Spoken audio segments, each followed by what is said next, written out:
예, 여러분 반갑습니다. 지금 소개받은 조성주 선교사입니다. 잘 부탁드립니다. 근데 소개를 너무 잘해주셔서 한국말을 하는 게 좀 부담스럽기도 하고요. 예, 제가 초등학교 3학년 때 일본에 부모님을 따라서 가서 일본 초등학교를 제가 2년 동안 다녔었습니다.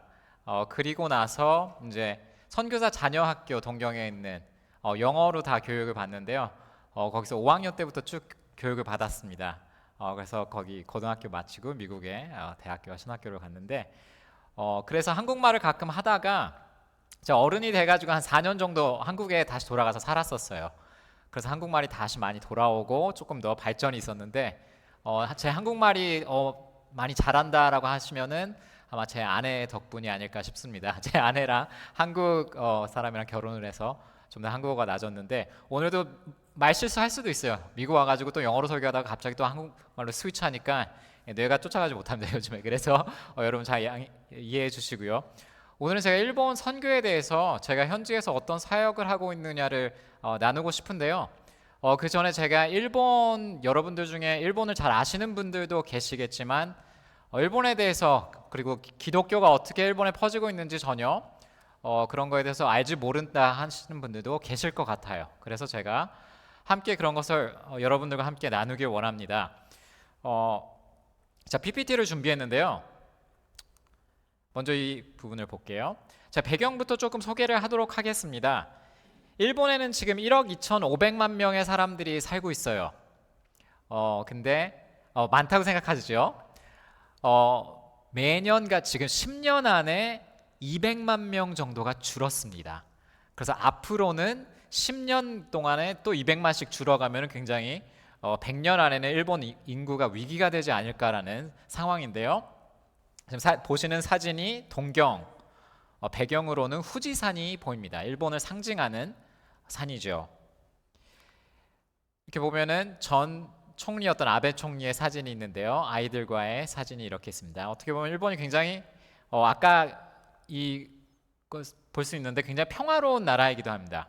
아름답고 평화롭고 그리고 굉장히 일치되어 있는 그러한 정돈되어 있는 인상을 받을 수 있는 일본 나라라고 할 수가 있습니다. 일본 종교를 본다면은 여러분이 위에 보시는 차트를 보면은 위에가 일본의 인구입니다. 아까 인구 1억 2,500만이라고 제가 보여드렸죠. 그리고 종교 신자 수가 굉장히 흥미로운 부분인데요. 일본에는 큰 종교가 두 개 있습니다. 신도이즘, 신도랑 부디즘, 신도랑 불교가 두 개가 있는데 그 종교에 등록되어 있는 사람들의 숫자를 보면 더 놀랍니다. 왜 놀래냐? 인구보다 등록 수가 더 많아요. 이해가 되십니까? 뭐 교회도 그렇지 않습니까? 등록되어 있는 멤버가 실제보다 많듯이 일본에 보면은 인구보다도 이 신도랑 불교에 등록되어 있는 숫자가 거의 1.5배 가량 됩니다. 그래서 처음 신도를 보면은 일본 인구의 거의 90%, 불교도 마찬가지입니다. 거의 90%가 자기 이름이 불교 사원에 등록이 되어 있다라고 보시면 됩니다. 그리고 가장 오른쪽에 보이는 게 가장 조그만 그 노란색으로 되어 있는 게 기독교 인구입니다. 기독교 인구를 다음 페이지에서 보여드릴 텐데요. 그 전에 이 다음 페이지 볼게요. 일본의 신도 신사와 불교 사원이 얼마나 많을까를 보면은 편의점과 비교할 수가 있을 것 같아요. 신사의 그 숫자가 약 8만 개 정도가 있고요. 불교 사원도 마찬가지로 8만 개 가까이 있습니다. 그리고 편의점이 약 5만 개 정도 있는데 그거를 훨씬 더 뛰어넘습니다. 지금 대한민국의 편의점 수가 어느 정도 있는지 아십니까, 여러분? 4만 6천이라고 합니다. 한국도 굉장히 많은 걸로 알고 있는데요. 일본의 신사와 불교 사원이 그만큼 많다라는 것을 알 수가 있어요. 동경도를 펼치시고 구글맵에서 신사 불교 사원을 찾아보시면은 빨간 게 쫙 나옵니다. 저희 동네도 저도 잘 몰랐었는데 검색을 해보니까 저희들도 이 둘러싸여 있는 것을 알 수가 있을 정도로 신사 불교 사원이 굉장히 많은 나라입니다.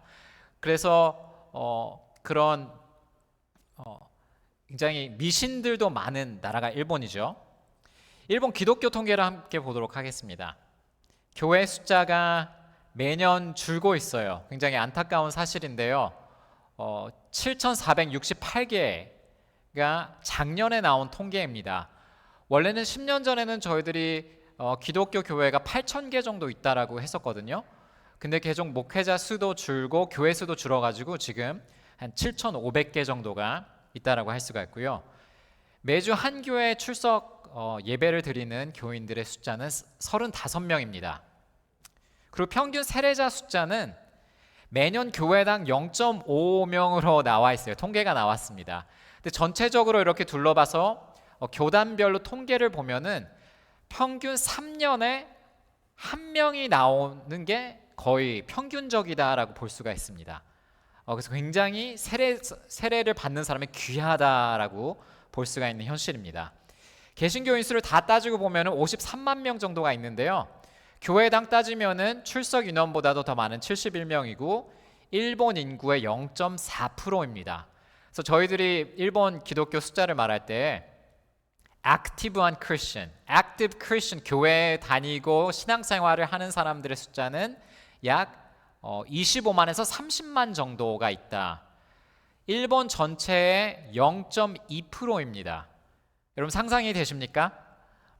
회사에 가서 1,000명의 사람들을 만나면은 2명 정도가 크리스찬이에요. 일본은.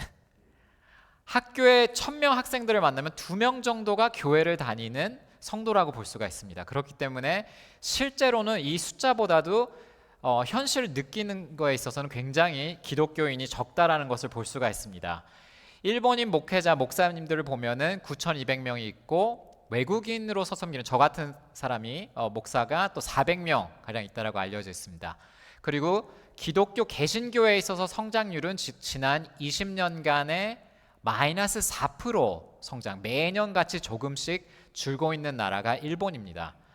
이렇게 선교사님들의 통계를 보니까 선교사님들이 이렇게 액티브하게 활동하고 있고 뭐 중국이라든가 다른 동남아시아를 보면은 기독교가 그래도 조금씩 성장하는 것을 볼 수가 있어요. 로잔느 운동 그런 데에서 나는 통계를 보면 그런데 유일하게 동아시아, 동남아시아 다 따져서 마이너스 성장을 하고 있는 게 안타깝게도 일본입니다. 그래서 일본의 목사님들의 연령대를 보아도 이렇게 일본 기독교 신문에서 통계를 낸 적이 있습니다. 89%의 일본 목사는 50세 이상이다. 이것도 3, 4년 전에 나온 통계이기 때문에 이미 그분들이 89% 이상이 53세, 54세 이상이 되셨습니다. 이분들은 2차 대전이 끝나고 서양 선교사들이 들어왔을 때 예수님을 믿은 분들이 많으십니다. 그래서 헌신하신 분들이 지금 연령대가 이미 70대, 80대가 되셨어요. 근데 그거를 바톤 터치를 다음 세대에게 넘겨야 되는데 일본 교회가 그게 잘 되고 있지 않은 현재입니다. 그래서 저희들이 지금 일본에서 사역을 하고 있는데요. 가족 소개를 지금 나와서 하지를 못하는데 저는 한국 이름이 조성주이고요. 제 아내는 마차미입니다. 마차미 사모인데 이름이 굉장히 기억하기 쉽습니다. 마차미라고 소개를 하니까 어떤 분은 일본 분하고 결혼하셨어요? 이렇게 물어보시는 분들도 일본에도 마차미라는 이름이 있습니다. 실제로 여성분 이름 중에. 근데 굉장히 외우기 그때 소개를 해드렸는데 아름다운 복음을 실어 나르는 차미가 되어라. 그래서 마차 체리엇 차미 아름다운 미입니다. 차미. 그리고 딸 엘레나와 이안이가 있습니다. 저희 교회예요. 저희 교회 사진 7월 달에 저희들이 수련회 갔을 때 찍은 사진인데 교인 많은 분들이 함께 수련회를 참석할 수 있었습니다. 그리고 아내는 여기 안 믿는 남편들도 몇 분 같이 참석할 수 있는 기회가 있었는데요. 저희 교회는 동경 중심지인 시나가와라는 곳에 개척이 8년 전에 되었습니다. 그래서 그 한국에서 말하는 KTX가 지나가는 역이 한국에도 서울에 몇 개 있을 텐데 동경에는 동경역하고 시나가와 역에서 KTX가 출발합니다. 근데 그 터미널 역 중에 하나가 시나가와인데 거기에 저희들이 개척이 되어 있습니다. 그래서 저희가 매일 예배를 인도할 때는 일본어로 예배를 인도해요. 그리고 뒤에서 동시통역으로 영어로 동시통역의 사람들이 듣게 되는데 그래서 교인들이 약 60%가 일본인들이고 그리고 외국분들이 주로 영어를 하시는 분들이 좀 많습니다. 그리고 한 10% 15%가 한국말 그리고 중국분들이 조금 함께 하고 계십니다. 일본 기독교 역사를 여러분들에게 잠시 소개를 하기 원하는데요. 일본에는 이런 말이 있습니다. 튀어나온 말뚝은 한 번 더 박힌다. 이게 죄송합니다. 제가 영어로 만들었던 PPT 자료를 한국어로 번역을 제 머리 안에서 돌렸는데 제대로 안 된 부분도 좀 있는 것 같습니다. 튀어나온 모퉁이는 한 번 더 박힌다라는 뜻이에요. Nail that sticks out gets hammered down again and again. 일본에서는 그런 표현이 있어요. 튀지 말라는 거예요. 모든 사람들과 동일하게 움직이고 동일하게 생활해야지 너무 튀는 행동하지 말아라. 믿는 거에 있어서도 역시나 튀지 말아라 라는 가르침이 있습니다. 그래서 그런 가운데서 일본 기독교 역사가 조금 슬픈 역사가 있는데요. 조금 함께 보도록 하겠습니다. 제가 좀 배경을 설명해 드릴게요. 일본에 처음으로 유럽에서부터 이렇게 일본 사람들과 접촉한 사람들이 포르투갈 사람들입니다. 이제 그 다음에 뭐 스페인이라던가 네덜란드 사람들이 건너오게 되는데요. 1543년도에 포르투갈 상인들이 먼저 일본에 도착을 합니다. 그래서 그때 기독교도 소개하게 계기가 되지만 먼저 군사 화약을 가지고 옵니다. 그래서 일본을 가지고 오는데 어디로 들어왔냐면은 일본은 이렇게 길다랗죠. 위에서부터 아래까지 쭉 있는데요. 보시면 가장 남쪽, 서쪽에 있는 남쪽으로 그들이 들어옵니다. 자세하게 보여드리면은 큐슈 지역인데요. 큐슈. 여기 나가사키 지역이라고 A라고 적혀 있는 데가 나가사키인데요. 왼쪽 위에 보시면은 제주도가 보입니다. 그래서 제가 신기하게 여기는 거는 왜 그때 함께 제주도로는 들어오지 않았지 그런 생각도 들 수가 있는데 그때 그 유럽인들이 들어올 때 나가사키로 처음에 들어옵니다. 처음에 복음을 전하기 시작한 사람은 예수의 선교사인데요. 프란시스 자비에르라는 사람이었습니다. 동양으로 보내진 사도라고 불려진 유럽에서는 굉장히 유명했던 알려진 선교사입니다. 굉장히 교육을 잘 받았고요. 귀족 출신이고 그래서 동양에게 보내진 굉장히 귀한 사역자로 알려져 있는데요. 이 사람이 들어와서 일본 귀족들에게 먼저 복음을 전하게 됩니다. 1549년도 일입니다. 근데 처음에 복음을 전하는데 현지 사역자들 협력할 사람들은 많지 않잖아요. 근데 어떻게 어렵게 구한 그 통역자가 하나님을 창조주 하나님을 이렇게 전하고 있는데 제대로 그게 통역되지 않았다 그런 역사가 있어요. 그래서 처음에 하나님을 통역하는데 다이이치라고 하면은 제1의 자, the first one 이런 뜻이 있거든요. 근데 그게 불교에서는 계몽된 신과 같은 존재이다라는 이름이래요. 다이치가 the first one. 근데 그렇게 처음에 이 하나님을 번역한 거죠. 그래서 조금 이거를 오해한 사람들이 있지 않을까. 그래서 기독교를 어떻게 받아들였냐면은 이게 새롭게 지금 전달되고 계몽된 불교의 새로운 가르침을 지금 가지고 왔나 보다 해서 일본 사람들이 받아들였다라는 그러한 이야기들도 있습니다. 이게 왜 이런 이야기가 나왔냐면은 선교사들이 처음에 복음을 전했었는데 10년, 20년 언어가 이제 통하고 나니까 질문을 서로 주고받는 거죠. 근데 알고 보니까 이 사람들이 제대로 복음을 이해를 하지 못했어. 알고 보니까 번역이 어딘가에서 잘못됐구나라는 나중에 선교사들이 깨달았다고 합니다. 근데 제가 느끼기에는 지금 시대에도 충분히 일어날 수 있는 일인 것 같아요. 열심히 전했는데 이게 기독교 사상이 그리고 복음이 제대로 스며들어가고 있는가, 그들이 이 사상을 제대로 이해하고 있는가, 그런 거에 있어서는 아직도 언어의 문제라기보다도 그들이 안에 가지고 있는 그 완전한 사상의 변화가 이루어지지 않았기 때문에 그런 어려움이 있지 않을까 싶습니다. 기독교 성장기가 있었습니다. 일본 참 신기하죠. 기독교인들이 너무 적은데도 성장기가 있었습니다. 첫 사무라이, 그 군사 무사들 있지 않습니까? 사무라이, 그들이 영주였습니다. 그들은 싸우는 사람뿐만이 아니고 통치자들이었어요. 마을을 다스리는 사람들이었었는데요. 첫 사무라이가 개종된 게 1563년도. 그리고 가령 15년, 16년에 거쳐서 10만 명이 넘는 사람들이 기독교를 받아들였다고 해요. 그래서 한 선교사, 파더 올간티노가 했던 이야기가 일본은 아마 30년 안에 기독교 국가가 되지 않을까. 이대로 퍼져나가면 굉장히 많은 사람들이 믿게 될 것이다. 그래서 1612년까지는 30만 명까지 기독교인이 만들어졌다, 개종되었다라고 이야기가 나왔는데요.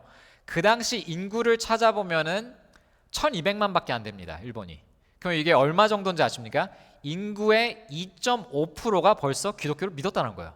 1612년. 굉장히 빠른 숫자로 이게 퍼졌던 거죠. 그 당시에 어떻게 전도가 이루어졌냐? 낙하산 방식으로 개종이 됐다고 해요. top down approach. 보시면은 영주가 사무라이입니다. 마을을 다스리는 사람이 군대를 가지고 있고 영주들이 통치를 하고 있어요. 그 밑에는 상인들, 그리고 전문가들이라는 거, 물건들을 만드는 전문가들이 있고요. 그리고 농부들이 가장 밑에 계층에 있습니다. 그러면은 영주가 기독교를 믿게 되면은 순서대로 믿어가는 거죠. my boss believes in Jesus, maybe I should believe in Jesus. 그런 개념은 비슷합니다. 우리 영주가 믿었기 때문에, 보스가 믿었기 때문에 우리도 그러면은 예수님을 믿어야 될까라고 생각하는 사람들이 나온 거죠. 그래서 이거를 보면은 한 번에 3만 5천 명이 개종된 예도 있다, 이렇게 들려져요. 굉장한 역사 아닙니까? 오순절날에 베드로가 설교를 했더니 3천 명이 이렇게 예수님을 믿었다고 하는데 한 번에 3만 5천 명이 믿었다는 역사가 일본 기독교 역사 안에 있습니다. 근데 어떻게 보면은 조금 강제적으로 개종이 된 사람도 있지 않을까라고 보는 거죠. 하여튼 이런 식으로 해가지고 일본에서는 복음이 기독교가 퍼져나갑니다.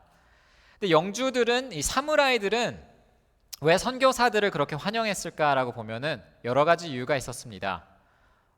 전쟁에 쓰여지는 무기들을 얻을 수 있는 기회가 되었고요. 그들에게는 무역을 할 수 있는 길이 열린 거죠.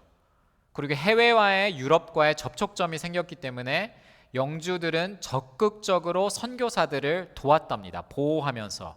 그랬기 때문에 그들을 보호 아래 선교사들은 자유롭게 기독교를 퍼뜨릴 수 있었습니다. 근데 갑작스러운 변화가 찾아와요. 토요토미 히데요시라고 일본의 역사에 남는 사무라이인데요. 이 정치가가 기독교는 이제 안 됩니다라고 하면서 추방 명령을 내리게 됩니다. 1587년, 굉장히 이른 때에 이 추방 명령을 내리는데요.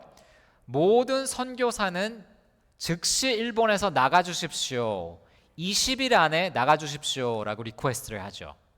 그래서 기독교인들은 이 일본을 보면은 신도와 불교는 괜찮지만 나머지는 다 금지합니다. 그리고 기독교인들에게 신도와 불교 사원에 있는 동상들과 그 물건들을 절대 만지지 못하도록, 왜냐하면 기독교인들이 개종되면서 그거를 파괴했다라고 합니다. 근데 그거를 법으로 금지하는 명령을 이때 내리죠. 기독교는 왜 배척당했나? 문제점들이 많이 있습니다. 근데 1, 2번을 보면요, 일본은 굉장히 하나가 되는 것을 중요하게 여기는 나라예요. 옛날부터 그랬대요. 지금도 일본 사람들은 일본 음식을 Japanese food라고 부르지 않습니다. 일본에서는 일본말로 하면 원래 니혼쇼크라고 해야 되는데 와쇼크라 불러요. 와쇼크. 와가 무슨 뜻이냐면은 harmony예요. harmonization. 하나가 되다, 조합이 되다, 하나가 되다라는 뜻인데, 우리의 음식을 말할 때 우리는 하나 된 사람이기 때문에 와쇼크, 우리 음식을 와라고 합니다. 근데 기독교가 그런 문화에 들어오니까 하나가 되기 힘들다라는 거죠. 그래서 1번, 2번을 보면은 이게 로열티가 나누어진다라고 해가지고, 충성하는 게 나누어진다라고 해가지고 기독교를 금지했다라는 이유가 크게 있습니다. 그리고 그 당시 때 16세기 말부터 중국과 조선의 영토를 이제부터 들어가야 되는데 우리들이 하는 그러한 야성이 있었기 때문에 기독교인들이 생기면은 이게 일치가 될 수 없다, 연합을 할 수가 없다라는 이유가 뽑혀집니다. 그리고 세 번째로는 유럽인들에게 우리가 식민지가 되면 안 된다라는 위기심이 그들 안에 있었다라고 알 수가 있습니다. 그래서 그 명령, 추방 명령이 내려졌을 때 120명의 예수의 선교사 중에 보조교사 3명 말고는 모두 다 현지에 남아서 지하교회를 섬기게 되었다라고 말해집니다.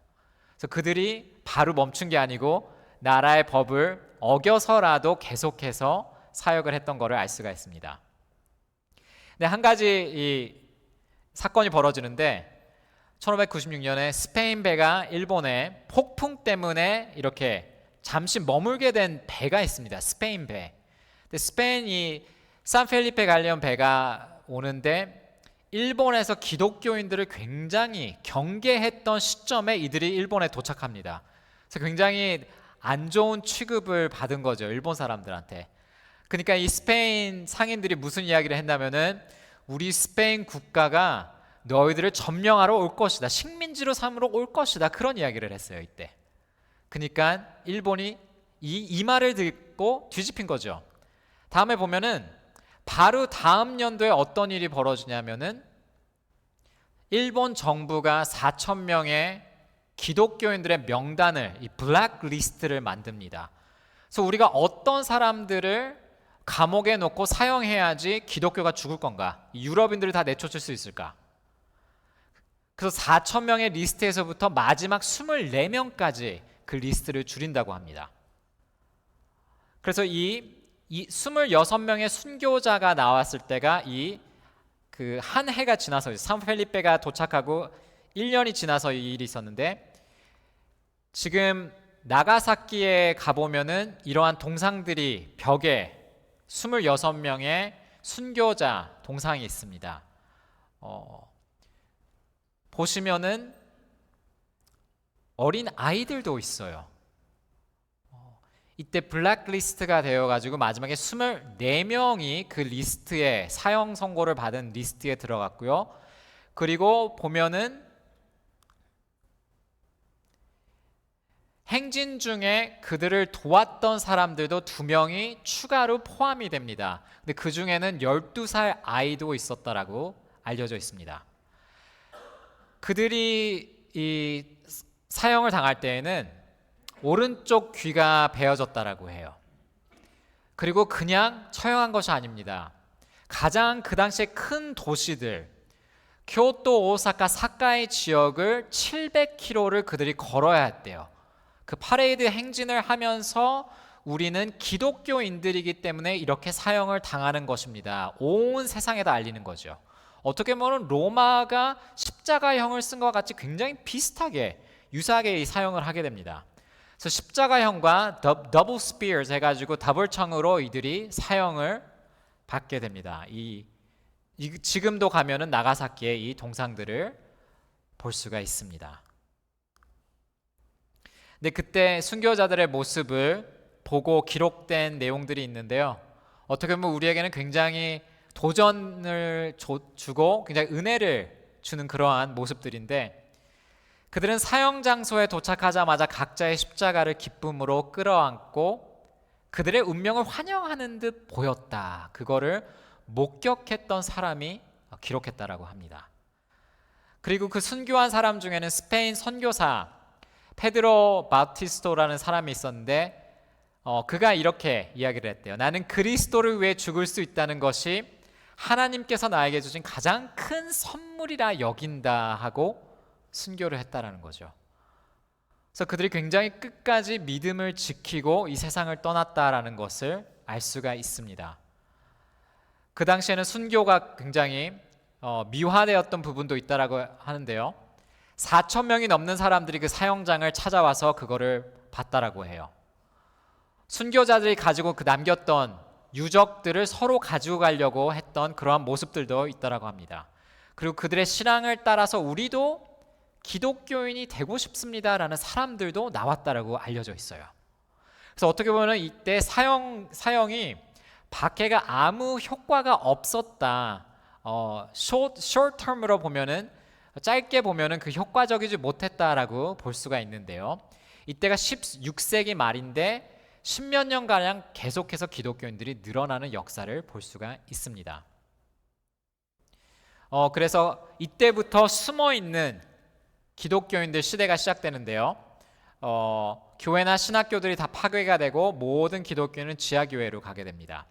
이 사진은 제가 이번 PPT에 하나 더 추가를 시켰는데 동경 시나가와에서 1623년도에 50명의 사람들이 기독교인들이 사형당한 그림입니다. 지금도 거기에는 카톨릭 교회의 조그마한 뮤지엄 기념관이 하나 남아져 있는데요. 저희가 개척한 곳에서 걸어서 10분 거리입니다. 이 사형당한 것이. 그러니까 400년 전에 딱 보면 딱 400년이네요. 이 사람들이 신앙을 가지고 순교한 자리에 저희들이 지금 교회를 세운 거죠. 그래서 굉장히 큰 이벤트와 같이 그때도 이렇게 크리스천들을 잡아 사용을 했습니다.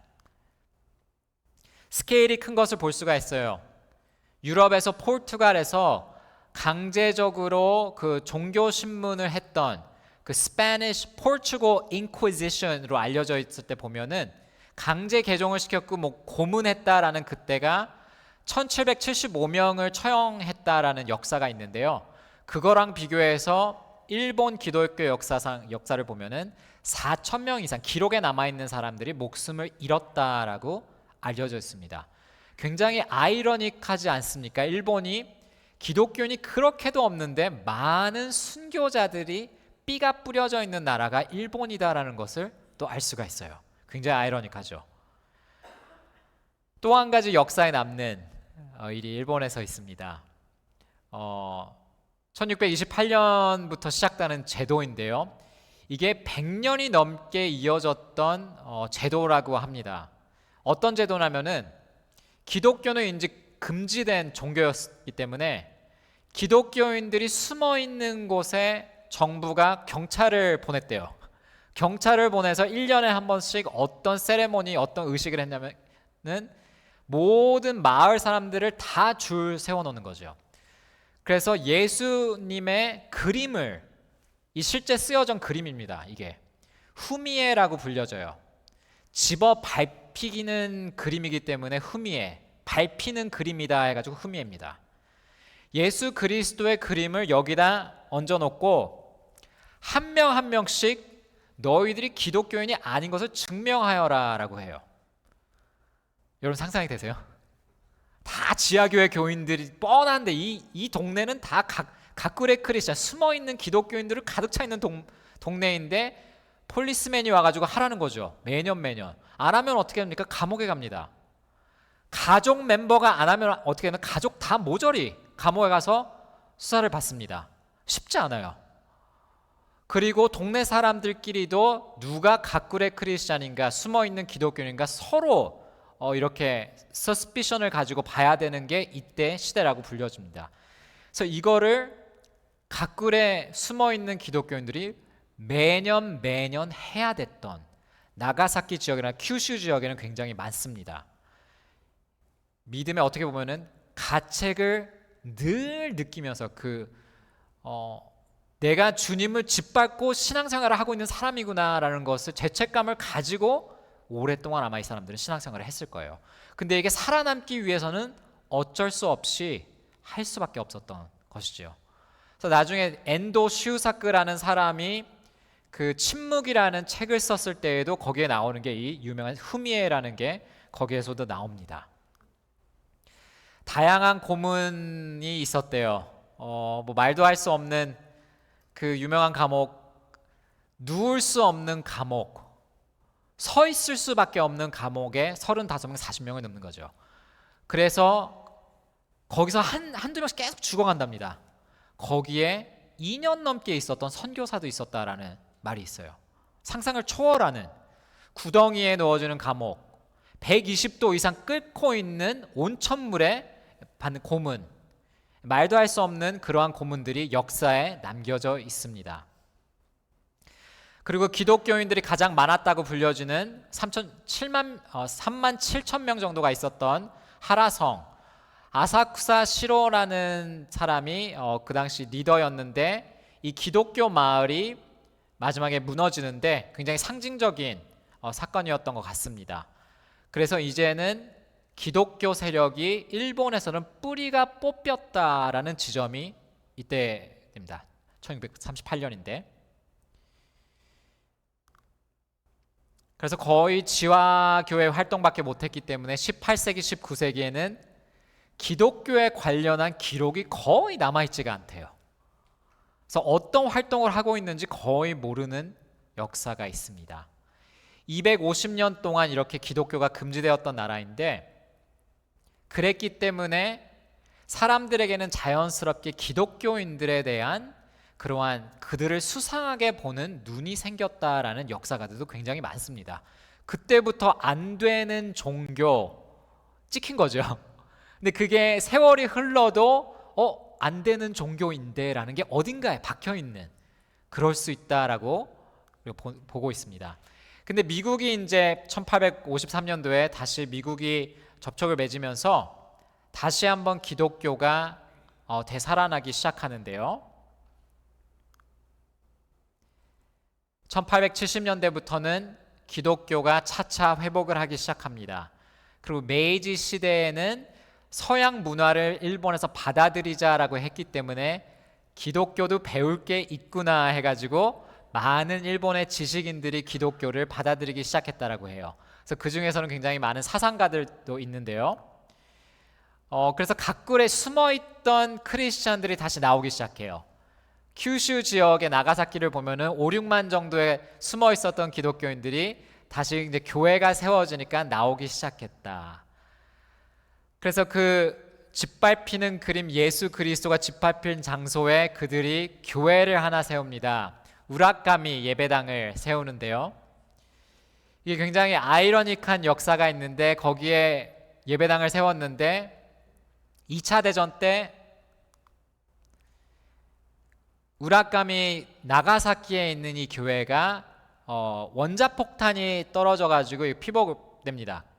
그래서 교회가 이렇게 파괴돼 가지고 지금 다시 재건을 해 가지고 서 있는데요. 히로시마에 먼저 원자폭탄이 떨어지고 그 다음에 나가사키에 떨어지게 됩니다. 근데 일본에 가장 숨어있는 기독교인들이 많이 있었던 지역이 이 나가사키입니다. 거기에 이제 아이러니하게 원자폭탄이 떨어졌는데요. 그때 교회도 이렇게 부서지고 많은 기독교인들이 사망되었다라고 또 알려져 있어요. 안타까운 역사입니다.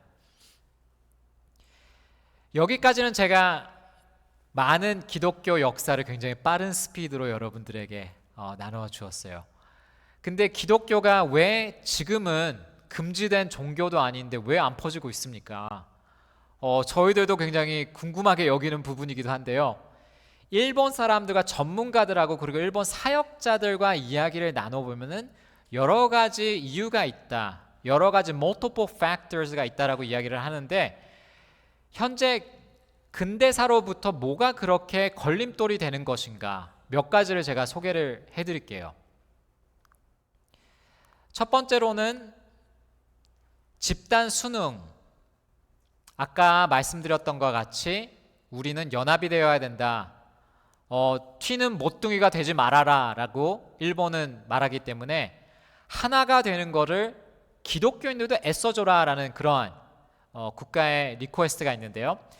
2차 대전 30년대부터 2차 대전이 끝날 때까지 어떤 명령이 있었냐면은 모든 기독교인들도 천황을 하나님과 같이 숭배하여라 라는 리퀘스트가 있었어요.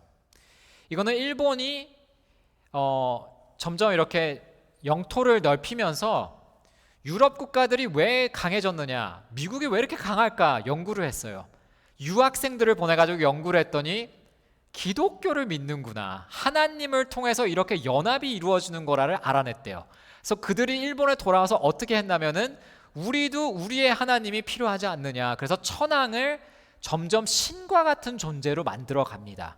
그러니까 200년 전만 해도 이런 게 없었는데 이게 무려 100년 안에 일어난 일인 거죠. 그러니까 천황을 중심으로 우리도 연합되어서 싸워야 되지 않느냐. 그래서 그 당시에 모든 교회에게 어떤 명령을 내렸냐면은 신사에 가서 신사 참배를 하고 천황에게도 절을 하여라, 이렇게 바우다운을 하여라, 그런 명령이 있었습니다. 그래서 40년대 2차 대전 때는 어떤 명령이 있었냐면은 교회에서 예배드리기 전에, 지금 제가 방향 감각이 전혀 없습니다. 여기가 동쪽이 어느 쪽이 동쪽인지. 근데 무조건 모든 사람들이 천황 집을 향해서 바라보면서 애국가를 불렀어요. 일본 애국가. 일본 애국가를 내용을 보시면은 천황이시여 영원토록 사십시오라는 내용이 있어요. 그래서 지금도 일본 기독교인 중에 나는 애국가, 기미가요 애국가 안 부릅니다라는 기독교인들이 있습니다. 굉장히 컨트로버셜한 이야기인데요. 근데 그 당시에는 강제적으로 해야 됐습니다. 예배가 시작하기 전에 동경 방면을 향해서 애국가를 부르고 90도로 인사를 하고 그리고 예배를 시작했어요. 근데 이게 신기한 게 그 당시 목사님들이 이거는 그 우상 숭배가 아닙니다라고 가르쳤습니다. 굉장히 안타까운 역사예요. 우상 숭배가 아니고 이거는 애국심으로 할 수 있는, 우리가 일본인으로서 우리가 할 수 있는 행위입니다라고 가르쳤기 때문에 많은 사람들이 거기에 그냥 따를 수밖에 없었던 거죠. 안타까운데 집단 순응입니다. 그리고 기독교인들도 같이 전쟁에 공헌해 달라라는 명령이 있었습니다. 그래서 그 당시에 많은 목사님들이 신사참배에 동참해서 이렇게 신사에 가가지고도 신사참배를 했는데요.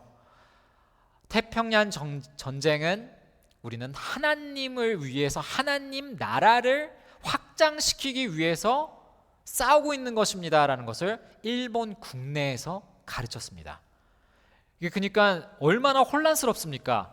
아니, 예수 그리스도의 하나님 나라, 근데 그거를 마치 일본이 이 천황을 중심으로 해가지고 펼쳐나간다 같이 혼합시켜가지고 교회에서 가르친 역사가 있습니다. 그래서 실제로 2차 대전 때는 많은 순수한 기독교인들이 교회를 다 떠났다고 해요. 이거는 완전히 틀린 가르침이다. 요즘에도 일본 정치가들이 신사참배하러 가요. 야스쿠니 진자라고 해요. 동경 중심지에 있는데 갈 때마다 한국과 중국에서는 굉장히 이슈 논란이 됩니다. 아직도 거기에서 아직도 벗어나지 못한 면이 일본에 있는데요.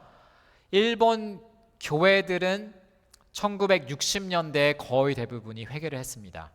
이 부분에 대해서 우리가 분명히 잘못했고 다시는 일어날 수 없는 일들을 우리가 저질렀습니다 하고, 거의 대부분의 개신교회 교단들이 회개를 하고 간 바 있습니다. 근데 어떻게 보면은 지금 고령화된 분들은 아직도 그게 남아있을 수가 있어요. 그 당시에 기억들이. 그게 한 가지 크게 장애물로 있고요. 일본에 오면은 다른 장애물 보면은 사이비 종교들이 큰 장애물이 되고 있습니다. 1995년도에 오음진리교라고, 여기 보이는 아사하라 쇼코라는 사람이 있는데요. 이 사람이 시작한 사이비 종교인데 일본의 동경에 아르마게돈을, 이 종말을 먼저 우리가 여기에 맛보게 해야 된다. 동경에 독가스 살인을 뿌렸습니다. 그래서 지하철 여기서 뿌렸는데 그때 많은 사람들이 죽은 건 아닌데 13명이 사망하고 6,000명가량 사람들이 병원에 실려갔다라는 그 큰 사건이 있었어요.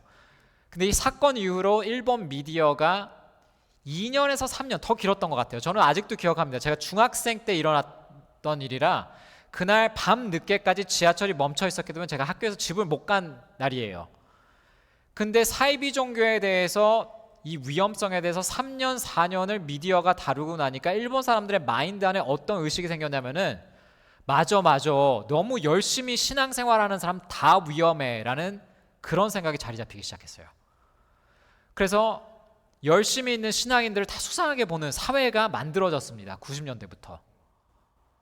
그렇기 때문에 근데 이런 교회, 진리교, 오음 진리교인데 진리교 다니는 사람들이 주말에 어디가 그러면 일본 말로는 똑같습니다. 교회가 그렇게 말하거든요. 교회가.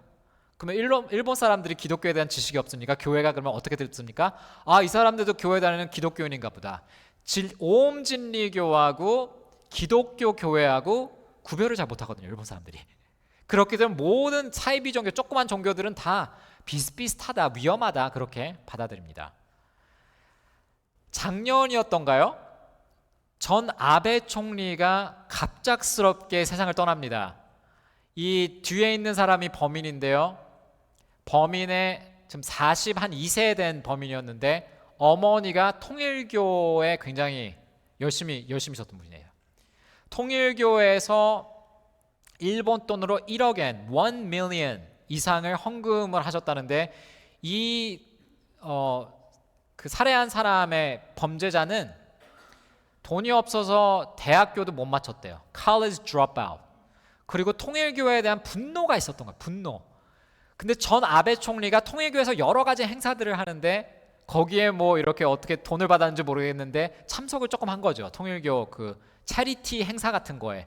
그랬더니 이 사람이 아베 총리가 통일교랑 이제 손을 잡고 뭘 하는구나. 아베 총리를 죽여야겠다. 이게 가장 퍼블리사이즈를 받잖아요. 이게 주목을 받을 수 있잖아요. 그렇기 때문에 아베 총리를 죽게 되는데 다시 한번 뉴스에서 터집니다. 이 봐라.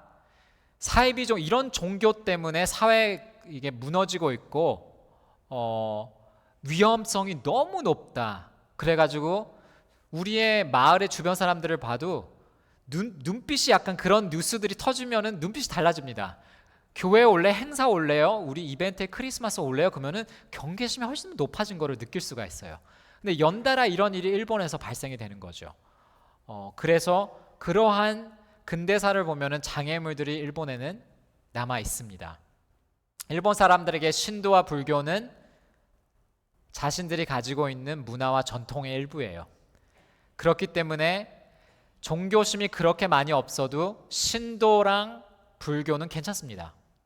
It's part of us. 그런 의식이 있어요. 그러나 다른 종교에 있어서는 여전히 경계심이 높다라는 거죠.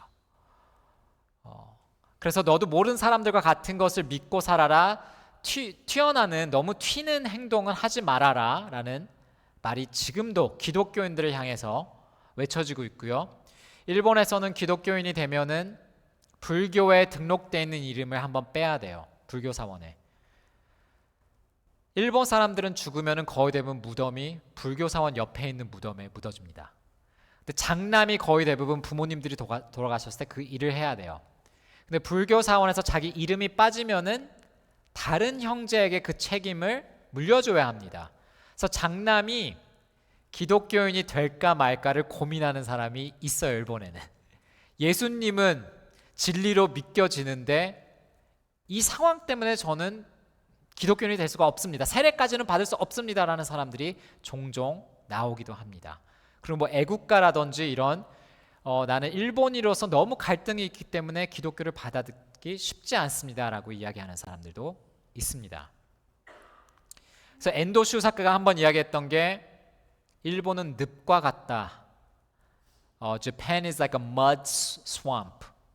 한번 늪과 같이 다른 종교가 들어와도 완전히 빠져서 다시는 빠져나올 수 없는 그런 늪과 같은 곳이다라는 이야기를 해서 여전히 복음을 펼치는 데 굉장히 쉽지 않은 그러한 나라로 알려져 있습니다. 이런 곳에서 어떻게 선교 활동이 가능할까요? 저희들도 선교 활동을 계속해 오고 있는데 한 가지 제가 말씀을 드릴 수 있는 것은 진실된 관계 맺기, 영어 표현으로는 genuine relationship, 순수하게 관계를 맺어나가는 거예요. 일본 선교 나중에도 PPT에 있는데 shortcuts, 지름길은 별로 없는 것 같아요. 많은 사역들을 펼쳐나갈 수는 있지만 자유롭게 그렇게 사람들의 마음을 이렇게 신뢰를 얻고 복음이 이렇게 진짜 마음을 변화시키는 그러한 일들은 먼저 이렇게 진리된 관계를 맺어 나가면서 이루어지는 것 같습니다. 그래서 제가 지금 이 시점에서 하나 시간이 많이 지났는데요. 이 부분은 조금 스킵을 하고요. 먼저 이 사진을 보여드릴게요. 여기에 있는 아까 영상에 나오는 간증한 자매인데 위에 왼쪽에서 두 번째 있는 자매가 하루나 사카구치 하루나 자매입니다. 그래서 3년 전에 저희 교회에서 세례를 받고 그리고 이거는 지지난달에 있었던 캠프에서 같이 섬겼던 팀원들인데 거기 리트릿 커미티에서 같이 섬긴 사진의 모습입니다. 그래서 이렇게 일본에서도 예수님을 믿고 영접하고 계속해서 성장하고 있는 사람이 있다라는 것을 함께 볼 수가 있습니다. 저희들이 지금 하고 있는 사역들을 잠시 얘기해 드리면은, 먼저 개척한 곳에 저희들이 함께 멀지 않은 곳에서 살고 있습니다. 그래서 동경 중심지인데 거기에 살면서 거기에 생활하고 있는 사람들과 관계를 맺으면서 그들의 신뢰를 얻고 지금 같은 지역에 9년 동안 살고 있는데 많은 깊은 관계들을 맺을 수 있습니다. 그들의 가지고 있는 문제, 함께 기도해 주는 사람들도 있고요. 복음을 나눌 기회들도 있습니다. 그래서 그러한 것을 저희들이 하고 있고, 실제로 복음을 나누고 기회가 되면은 교회에 꼭 이벤트 있을 때 부릅니다. 그러면은 예의상 한두 번 정도는 와주는 경우가 굉장히 많아요. 그리고 계속해서 팔로우업 하는 거죠. 우리 아이들 또 BBS 영어 성경 캠프 있는데 또 오지 않을래 하면서 계속해서 그러한 노력을 하고 있습니다. 그리고 그들이 어느 정도 교회 커뮤니티에 조금씩 정착이 되면은 계속해서 서로가 돌봐줄 수 있는 그러한 교회 생활을 할 수 있도록 저희들이 도와주고요. 실제로 세례를 받고 믿는 사람이 있는 경우에 저희들이 계속해서 훈련을 통해서 이들이 또 예수님의 제자로서 재생산하는 그러한 사람으로 성장해 나갈 수 있도록 더 제자 훈련을 저희들이 하고 있습니다. 그래서 주된 사역들을 보면은 한 목회자로서 지금 일본에서 섬기고 있고요. 실제로 제가 목양하는 거는 거의 대부분 전도 대상자들은 일본인들을 대상으로 저희들이 하고 있습니다. 그래서 참 쉽지 않은 부분들도 있는데요. 일본에서 기독교가 금지되고 나서 다 추방을 당하고 그리고 선교 사역이 이제 불가능해졌을 때 추방당한 선교사 중에 한 명, 카밀로 콘스탄조라고 있었습니다. 이 사람은 7년 동안 마카오 쪽으로 가가지고 일본에 사역을 못했기 때문에 마카오에 사역을 했었어요. 근데 7년을 지나고 나서 기도를 하는 가운데 하나님께서 다시 일본으로 가여라 라는 음성을 듣습니다. 그래서 고민 끝에 일본 땅을 다시 밟습니다. 근데 일본에 돌아가서 일주일도 안 돼서 사형당하는 선교사가 돼요. 카밀로 콘스탄조. 근데 이에게는 일본에 가야 할 이유가 있었죠. 내가 죽다 하더라도 한 영혼이라도 더 살릴 수 있다면은 나는 일본에 가야 되고 가치가 있겠다라고 믿은 사람입니다. 그래서 일본에 가서 순교한 사람이죠. 과거에 죄송합니다. 제가 PPT 다음으로 돌려주세요. 카럴 컬런 목사님이 하신 설교 중에 하나가 기억이 나는데요. 9/11 사건이 있고 나서 그 소방관들이 트윈타워를 향해서 가서 올라가는데요. 이제 거기서 나오는 사람들 눈 마주치면은 다시는 돌아오지 못하는데 가는구나 이 사람들은. 그게 느껴지대요. 이 사람 눈 마주치면은 우리는 피해 나가는데 이 사람들은 다시는 돌아오지 못하는 사람들일 텐데 이렇게 계단을 올라가고 있구나. 근데 그 모습을 보고 9/11 다음에 카럴 컬런 목사님이 어떤 이야기를 하셨냐면은, 주님, 우리의 열정이, 우리의 사명이, 주님 나라를 향한 우리의 사명이 이 소방관들과 경찰관들이 가지고 있는 사명감보다 못한 일이 없도록 해주시길 바랍니다 라고 기도를 했어요. 이들은 엄청난 사명감을 가지고 이렇게 생명을 지키려고, 한 사람에다 구하려고 이렇게 가고 있는데, 우리 크리스천들이 하나님 나라를 향한 그 마음이, 사명감이 이들보다 못하면 안 되지 않겠습니까? 라고 기도를 한 거를 기억합니다. 근데 저희들이 콘스탄조 이야기도 그렇고요. 기억해 보면은, 어떻게 보면은 복음의 이야기를 그려낸 것과 같습니다. 이 지상에 피할 길이 없는데 내려오신 분이 있으세요. 그분은 예수 그리스도입니다. 십자가 밖에는 구원의 길이 없는데 이 땅에 내려오셔서 스스로 목숨을 바치신 게 예수 그리스도이십니다. 그래서 저희들은 예수님을 믿고 지금 여기에 앉아 있는 거 아닙니까? 그래서 그 은혜를 받고 여기에 있는데 그 예수 그리스도로 말하면 복음을 받아들이고 그게 나의 것이 된 사람은 스스로가 이렇게 복음을 위해서 자신의 삶도 리스크를 그렇게 또 바칠 수 있는 그러한 사람이 될 수 있지 않을까 싶습니다. 그래서 저에게 주어진 사명은 열매가 그렇게 크게 맺어질지 있을지 모를지는 모릅니다. 일본에서 솔직히 말해서.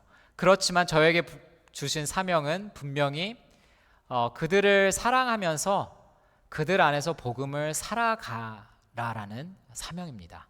그렇기 때문에 저희들이 월요일날 다시 일본으로 돌아가는데요. 이번에 좋은 굉장히 리프레시 되는 시간을 미국에서 보냈습니다. 그런데 우리가 그 어려운 가운데 다시 뛰어들어야 하는 사실입니다. 굉장히 영적으로도 공격을 많이 받고 어떻게 보면 굉장히 영적으로 지칠 때가 굉장히 많아요. 이렇게 주변에서 같이 예배하는 사람들이 많고 마을에서도 같이 당신도 크리스찬이구나 하면 격려를 받을 텐데 격려가 굉장히 적습니다. 일본에서는 TV를 켜도 그렇고 대화를 나누는 사람들도 이렇게 격려 대상들이 적기 때문에 다시 한번 거기에 들어가야 하는데 이 사명을 붙들고 다시 한번 갈 수 있도록 여러분들이 기도해 주시면 좋겠고요. 아까 요나서를 읽으셨던 것 같이 하나님께서도 일본인들을 어떻게 바라보실까 했을 때 굉장히 안타까운 마음을 가지고 바라보시지 않을까. 한국인으로서 굉장히 복잡한 마음이 들 수가 있습니다. 저도 일본에서 오래 살면서 자신이 코리안이라는 사실을 잊고 살다가 축구 한일전이 있으면 다시 한번 I am Korean 하면서 다시 리마인드가 되는데요. 굉장히 마음이 복잡할 때가 있어요. 이렇게 가끔 말에 박해를 받으면서도 선교 사역을 해야 될 것인가라고 갈등을 느낄 때도 있는데 하나님의 그 일본인들을 향한 안타까운 마음, 복음을 여기서 살아라라는 그 사명을 기억하면서 계속 거기서 복음을 전하기 원합니다. 그래서 여러분들이 계속해서 기도 많은 후원을 부탁드립니다. 감사합니다.